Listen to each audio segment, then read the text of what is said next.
Alright, good morning guys. I am going to answer a few questions you guys have asked me on the comments section. Just testing out the GoPro, testing out the new mic, and just answering your questions and just getting to them. Okay, so let's see. There was a question that happened a while back. Let's see. It was about a shank. Okay, first thing is, this is not the question, but about a week ago, a guy named Daniel asked me where he could purchase the 814-3600. They're not available yet. They should be shipping them real soon on that boot. A lot of questions from you guys about how it's going to fit and what it's going to do. And like I said, you really got to think about the 3600 as a fall, winter, spring type boot where you're going to be wearing extra socks. So buying an extra wide, not an extra wide, but a double E is probably going to be a good thing, because Thorogood, most of the time, they actually make their boots correctly. And if you've worn anything of an import boot over the last, I don't know, 15, 20 years of your working career, if it's even longer than that, now you're moving to American-made boots, you're going to find that boot to be just a little correct. You might say it's narrow, but it's correct when it's a D width. So having the extra double E width, socks, insole if needed, comes with the USA insole, so you don't really need one. But if you choose to put something bigger in there, I've seen a lot of guys in the last couple of months putting heavy-duty insoles inside their wedge sole boots. Okay, makes sense if you want a more comfortable, if you want it to feel more like a lazy boy and less like a cushioned chair. Makes sense. But so yeah, that Daniel, that was later in the fall. Probably early fall, it should be shipping. I'm thinking it was September that I saw the last time I talked to the guys from Thorogood about when things are shipping, what's new, what's coming out, what's going on. So okay, here's another one. Obi-Wan Kenobi, this is also a week ago. Obi-Wan Kenobi commented on the Caterpillar, the 6-inch hauler boot, and he said, "Don't know what you mean by young looking boot or having a young feel." So let me clarify this, because when I do say this thing that's a younger looking boot or it feels like a younger boot,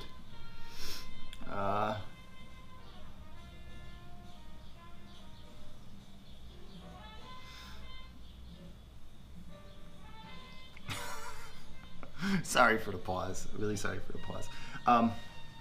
Younger looking boot is that it looks more like something out of like Nike or Reebok or Under Armour. These companies that are making boots that have more of a younger appeal, the 18 to 25, that 25 to 30 age bracket, where guys are coming from collecting sneakers and wearing Air Jordans and Air Max and stuff like that, where work boots kind of have that appeal to them. Caterpillar is a young company. I mean, they've been pretty much leading the way in alternative advertising when it comes to work gear and work footwear for the last 12 years. I mean, in my opinion, the only reason Carhartt Whip exists, which is work in progress, which is their European skateboarding BMX stuff, which is the stuff is really cool, but the only reason they exist is because they're trying to do what Caterpillar's done for a really long time. So that younger look and that younger feel really means it's closer to a gym shoe. It's closer to that world. So if you're coming from the gym shoe world and you're getting your first pair of work boots,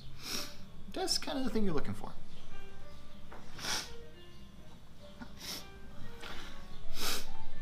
John Deere wrote, and I love this one. I thought that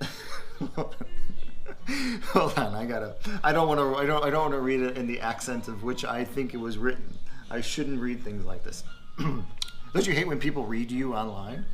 But John Deere writes, "I thought this video was going to be about the durability and toughness of each boot, not a video about which boot makes your ass look fat. Fucking hippie faggot." I love when people call me a fucking hippie faggot.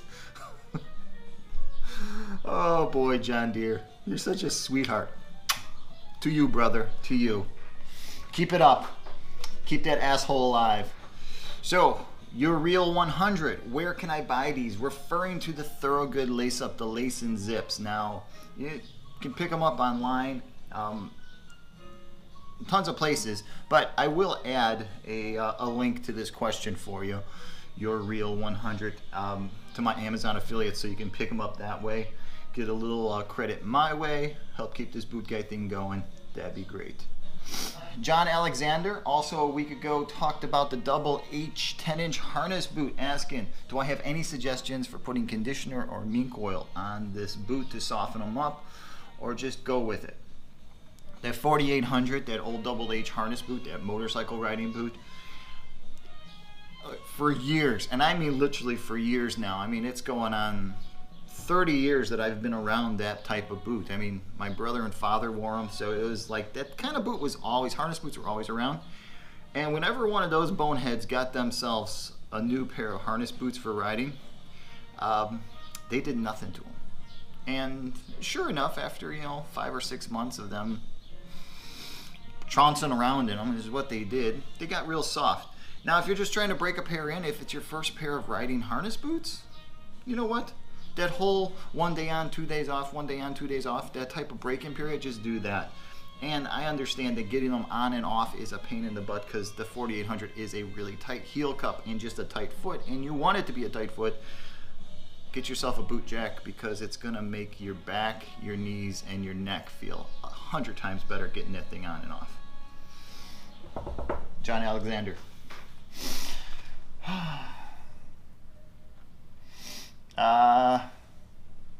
Eric Ocaso, about my road trips video of going out and getting tacos, told me it wasn't cool.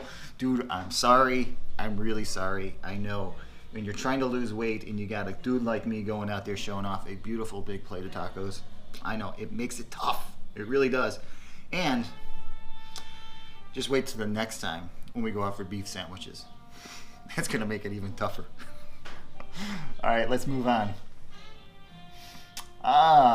Tanner said a week ago about the Debates Code 6 video. Not a bad video.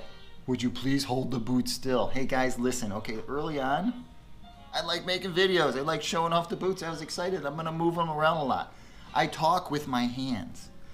I talk with my whole body. I am right in there talking about it. So, sorry.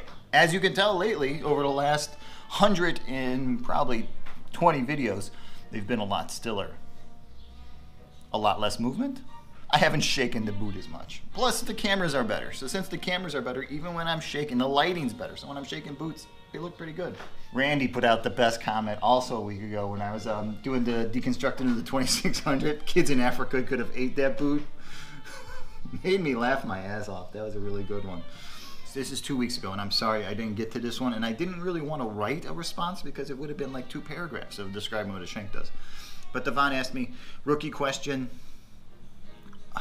what does the shank do? What is it there to deflect nails, or is it there to stop things from penetrating the boot? So, Devon, the shank has nothing to do with penetration.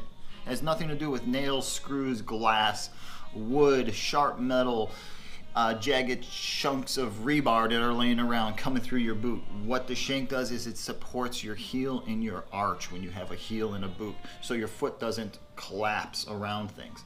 When you have wedge sole boots, you're on a platform. It's a complete platform. When you have a heel boot, you're actually creating a triangle in there. So that shank supports that gap that's existing between the heel and the sole. I hope that makes sense. It's kind of like if you're making a right angle out of 2x4s and you just butt join them together. When you go to pry them apart, they pry apart. But if you were to add an angle bracket in there or put something in the center, whether it be another right angle, you couldn't pry them apart. That's kind of what the shank is. It's just a angle bracket or a right angle to that shape. And it helps. I mean, having a great shank inside a boot is gonna make your day a lot better. It's gonna make your back feel better. It's gonna make your knees feel better.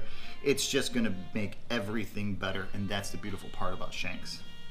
That's why I always bring them up too, because a lot of us like a steel shank, including myself. I prefer to have a steel shank. Remember, I prefer like loggers, Lyman boots, Western boots, and I want a steel shank in there. But some of the newer TPU shanks, is a thermoplastic urethane, some of the newer shanks, they have such great engineering behind them that it's better than steel, because there's no chance of you slamming that boot against something, and the steel can bend, steel can move. Enough weight added to the edges of a piece of steel can move the center.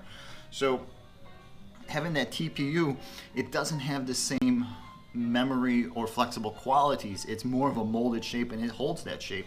Steel, though it's harder and stronger, it can bend. So some of the new TPU shanks are really interesting. All the stuff from Arit, that ATS shank, the carbon fiber shank from Under Armour, Keen's new shank, that new platform TPU shank that they're putting in, really great stuff. Really, really great stuff. All right, so now there's one more question, and then I'm out of here. Finish this cup of coffee, and I got some work to go do.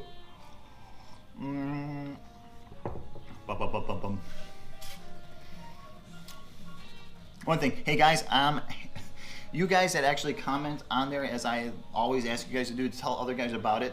Lately, I've been getting a lot more of you guys doing that, and thank you. That's the type of information that's making this whole Boot Guy Reviews channel work, is that you're laying down your pride and you're getting into it. You're getting into just letting other guys know what works and doesn't work. I mean, on the job site, that's how you guys communicate with each other, is when somebody gets something that works, you tell everybody about it. If you're that kind of guy. I know a lot of you guys aren't. A lot of you guys keep to yourself. But a certain amount of you guys, you are, you know, it's sewing circles, it's chatty Cathy's, it's all that stuff. That's how the job site works. It's no different than high school. And thank you, because that's kind of what I wanted to build here with the channel. So MSR asked me a day ago, hey Boot Guy, what's the advantage of a 90-degree heel? Well, going back to the whole shank thing, 90-degree heel. Now, some of us were taught to climb ladders, round rungs and square rungs by moving our foot all the way to the front. Not climbing on our toes, not climbing on the ball of our foot, but moving our foot in and locking it in, especially on stuff that's much higher.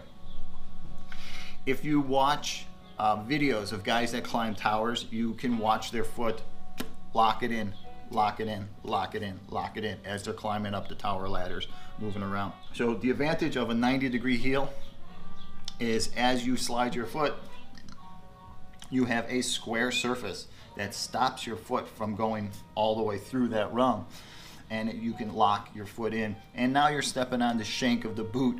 So if you are climbing a ladder and you do have a belt on, or you've got bolt bags on, or if you've got something else on, you've got all that weight at your waist. Maybe you got it supported on your shoulders. You're already moving up your frame, your 200-pound plus frame, plus another 60 pounds of tools and equipment on your body. You're muling it up there. The 90-degree heel when climbing is just an extra safety precaution. And that's about it. Guys, let me know what you think about this. If you like the fact that I sat here and answered these questions while I had my coffee, just kind of went over things, please just comment below, let me know. And let me know what you think about the sound on this GoPro rig that I'm working with. I got a microphone attached, I got the sound attachment, I've got it on a whole configuration. I'll take a photo of it and I'll put it on my Instagram so you guys can see exactly how this thing is working out. I think it's going to work out the best possible thing for me for going in and out of shops, going and checking out some local boot shops, checking out some shops that have heritage boots, checking out some real work shops that have real work boots, and kind of showing you off the lines that they stock. I think this is going to be a better rig for that. Mainly because it's lightweight, I can fit it in the bag, and if I don't feel like driving somewhere, if I have to take public transportation, I'd sooner take public transportation with my GoPro rig than with my Canon XA10 video camera, or even a DSLR camera. It's kind of like, this is a little bit more inconspicuous, and I can also shoot on a train and platforms and stuff like that. So maybe this could be a weekly thing, using this rig, just kind of answering the questions that you guys put in the comments box. Instead of me typing them out, I give you an actual answer, face to face. All right, until next time, I'm the Boot Guy. These were your questions. That's my GoPro rig. Talk to you later.